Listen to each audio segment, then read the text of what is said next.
una cuarta parte de las viviendas en las que habitamos los mexicanos tienen menos de 56 metros cuadrados de construcción. Ana María Ruiz Esparza, buenos días, bienvenida. Buenos días, Alberto. ¿Cómo están todos? Me da mucho gusto saludarlos. Bien, gracias. Y pues prácticamente el 30%, hablamos de un 28% de viviendas que tienen ese superficie de construcción y que debemos considerar que en esta superficie está la cocina, los baños, los pasillos, todo. Y entonces esto nos habla... El lavadero. El pequeño patio que puedan tener. Es decir, imagínate de qué tamaño son estas viviendas donde en promedio habitan 3.5, 4 o 3 personas por vivienda. Es decir, el espacio es reducido. Así es. Y a esto pues hay que sumarle una gran cantidad de algunas problemáticas que yo seleccioné para platicar el día de hoy, porque información sobre viviendas en México hay muchísima. Es decir, quien quiere estudiar realmente la vivienda no batalla. Tiene mucha información de dónde tomarla. Yo solo tomé, por ejemplo, 2 fuentes, que es la encuesta nacional de vivienda que dieron a conocer por parte del INEGI en agosto pasado, y algunos datos del Censo de Población y Vivienda. Tenemos una primera imagen donde es prácticamente un resumen de lo que vamos a hablar. Por un lado decimos esto del tamaño de la superficie construida, pero por otro lado tenemos que 32 de cada 100 viviendas son rentadas, prestadas o en alguna otra condición. En realidad rentadas viene siendo prácticamente un 16%. Sin embargo, las que están en otra condición pues tampoco son propiedad de quien las habita. Pero eso no es todo, sino que 42 de cada 100 tienen problemas estructurales. Esto es delicado. Casi la mitad. Porque estamos hablando de problemas de humedad, problemas de grietas, donde la gente... está en riesgo. Afecta su patrimonio, está en riesgo y tiene que desembolsar para estar haciéndole reparaciones mínimas, pues para poder seguir viviendo en ellas.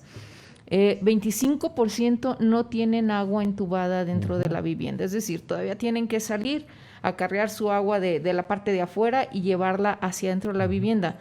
Se dice fácil, pero estamos hablando de una cuarta parte de las viviendas del país en esa situación. De los que sí son propietarios, 27 de cada 100 no tienen escrituras. Es decir, ellos se dicen propietarios, pero no tienen ese respaldo legal que les da una escritura.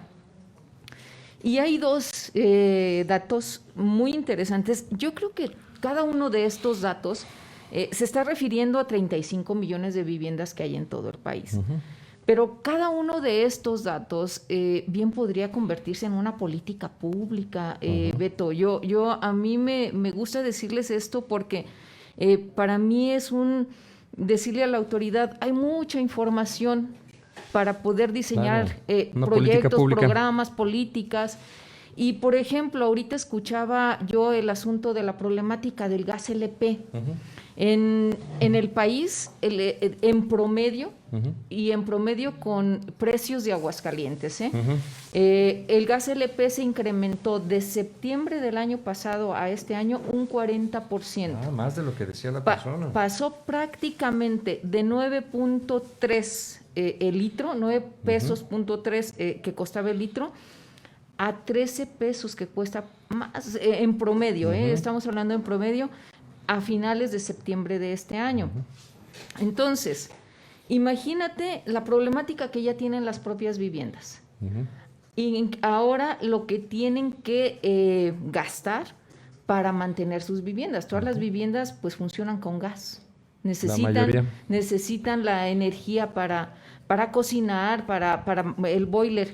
Pero también los datos que están ahí, las estadísticas, nos dan datos que pueden ser utilizados para ayudar a bajar ese consumo, en este caso de gas, al interior de la vivienda. En el país, solo 10 de cada 10 viviendas, de cada 100 viviendas, tienen un calentador solar. En Aguascalientes es diferente. En Aguascalientes prácticamente el 40% tienen un calentador solar, pero es muy poco de todos modos. Dices, Aguascalientes, donde prácticamente todo el año tenemos una energía solar muy buena, deberíamos tener todavía más. Y creo que aquí se pueden hacer grandes programas para apoyar a la gente a que tenga sus calentadores solares en las viviendas. De esa manera los ayudas a no gastar tanto en el gas LP, por ejemplo. ¿De acuerdo? O también otro dato que tenemos, y sobre todo bien importante para Aguascalientes, solo 27 de cada 100 tienen cisterna o aljibe. ¿Qué pasa en Aguascalientes? En Aguascalientes es prácticamente el 40% también que sí tiene aljibe, pero también es muy poco para la problemática que tiene nuestro estado. Creo que tú lo vives, y aquí están los reportes a diario de la gente que dice en tiempos de calor sobre todo, nos están tandeando el agua, no tenemos agua, y llega a veces el agua, pero llega en la noche. Y aquí es donde se hace tan importante tener una cisterna, porque si todo el mundo tiene en dónde almacenar agua, es más fácil que pueda usarla en el transcurso del siguiente día y de la semana. Sí. Los datos aquí están, y los datos nos están diciendo, hay soluciones, hay manera de apoyar. Sobre lo que hablábamos del tamaño de las construcciones, es diferenciado, o de la construcción que tienen las viviendas, es diferenciado en el país. Afortunadamente, en la siguiente imagen, si me hacen favor, ahí podemos ver Aguascalientes hasta el final. ¿Qué quiere decir? Que Aguascalientes es el que tiene menos viviendas de todo el país con superficies tan pequeñas. Estamos hablando alrededor de 30,000 viviendas en Aguascalientes. Yo de pronto me asusté y dije, ¿a poco viviendas de 7 metros cuadrados? Pues no puede ser, ¿no? Más bien es el porcentaje dentro de esta categoría o ranking, ¿verdad? Exactamente. Ok, correcto. Y vemos en la cúspide a estados como Campeche, Baja California Sur, Chiapas y Quintana Roo. Quiero pensar que muchos de ellos tienen que ver con pequeños departamentos, sobre todo en las zonas turísticas, por el tipo de estados que están. Oye, ¿de qué tamaño son allí? esos 3 estados? Era para que hubiera mucho crecimiento horizontal y las casas fueran más grandes, porque Aguascalientes es el estado más pequeño del país y mira, tiene las casas más grandes, vamos a decirlo así, dentro de este contexto. Exacto. Y Campeche, Baja California Sur y Chiapas tienen extensiones territoriales multiplicadas por 20 en Aguascalientes. Y mira, están en el primer lugar. ¿Cómo está eso? Y ves sus datos, o sea, son de llamar mucho la atención, porque 40% de sus viviendas en esas condiciones, ¿no? O sea, es mucho. Sí. Y claro que esto afecta a la calidad de vida, el desarrollo de las personas. Todos requerimos un espacio vital, todos requerimos privacidad. Bueno, tenemos la siguiente lámina, ahí nada más de manera muy rápida. El principal problema estructural que tienen las viviendas en el país es de humedad y de grietas, sí, agrietamientos. Hay otros, pero si nos pasamos... Tan fácil que el tema de humedad es subirse a la azotea a limpiarla. Claro. Porque están llenas de hojas de árboles que tapan las tuberías o las bajadas de agua, y al quitarlas ese cúmulo fluye normalmente por los desagües y no pasa nada, pero he visto muchos casos donde lo que hacía falta era treparse a la azotea, barrerla, en algunos casos ya impermeabilizarla, pero tiene solución. Y un asunto que puede costarte 0 pesos, que es barrer una azotea, o impermeabilizarla, que te puede costar 5,000 pesos, pues si no lo resuelves te provoca un problema de 50,000 o más pesos, ¿verdad? Exacto. ¿Por qué? Porque te está reblandeciendo los techos y luego los tienes que rehacer.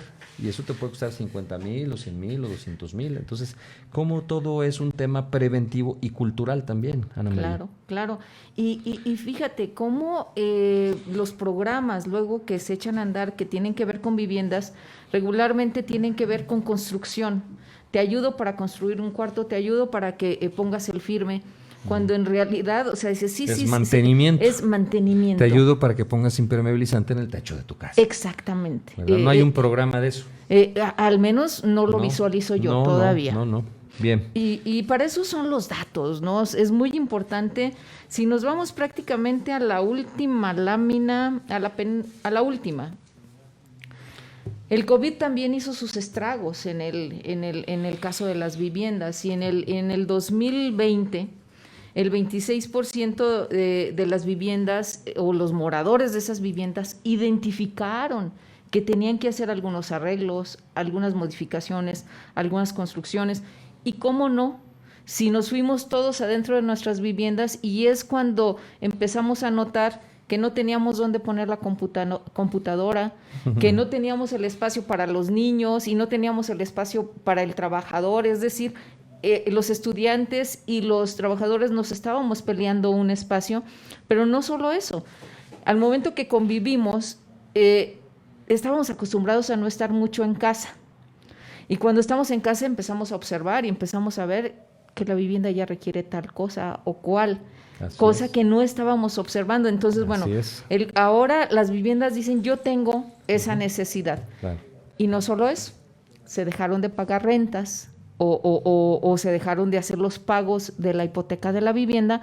¿Por qué? Pues también por los estragos de las personas que se quedaron sin ingresos en caso del COVID. Y bueno, interesante el Ana tema. María, muy bien, muy buenos datos. La gente está prendida de la transmisión y está comentando. La verdad es que muy buena información que no siempre tenemos, y como dice, los datos son para usarse. Para saberlo y para tomar acciones. No solamente a nivel gubernamental, sino a nivel individual. Sí es cierto, no me he subido, ahorita varias personas habrán dicho, no me he subido a mi azotea a ver cómo está la mía. Hágalo, se necesita siempre una buena escalera. Si no tiene usted condiciones o edad, alguien de su confianza. Ahora con tantas redes, tantos aparatos, puede esa persona subirse, tomarle fotos y mostrársela. Mire, así está, abuelita, su azotea. Si necesita o no necesita, y bla, bla, bla. Entonces, y ya una vez impermeabilizado, mire, abuelita, así le quedó su trabajo de impermeabilización y le salió en tanto. Bueno, sí. Entonces vamos a aprovechar todas esas herramientas para usarlas, para aplicarlas, ¿verdad? Dice Jorge Armando Sánchez, las casas hechas por gobierno y algunos fraccionamientos particulares les llaman mundo de juguete por lo pequeñas y mal hechas, nos dice. Si hay una colonia que hay que decir, le llaman mundo de juguete. Y luego les llaman también, les decían allá en Pilar Blanco a los departamentos las pajareras, porque son torres donde en pequeños nichos caben varios moradores, pajaritos, en este caso los ciudadanos vendrían siendo. Gaviota Rope dice, esto de las viviendas es un negocio redondo para el gobierno. Bueno, no siempre. Ya también una gran cantidad de casas son construidas por particulares, o en todos los casos. En realidad, donde entra el gobierno es en el financiamiento de un par de sectores, que es Infonavit, ISSSTE, ¿verdad? Sí, es muy alto el porcentaje de viviendas construidas por el propio particular, y estamos hablando prácticamente de un 60%. Ahí está. Ana María, bienvenida. Muchas gracias. Buenos días.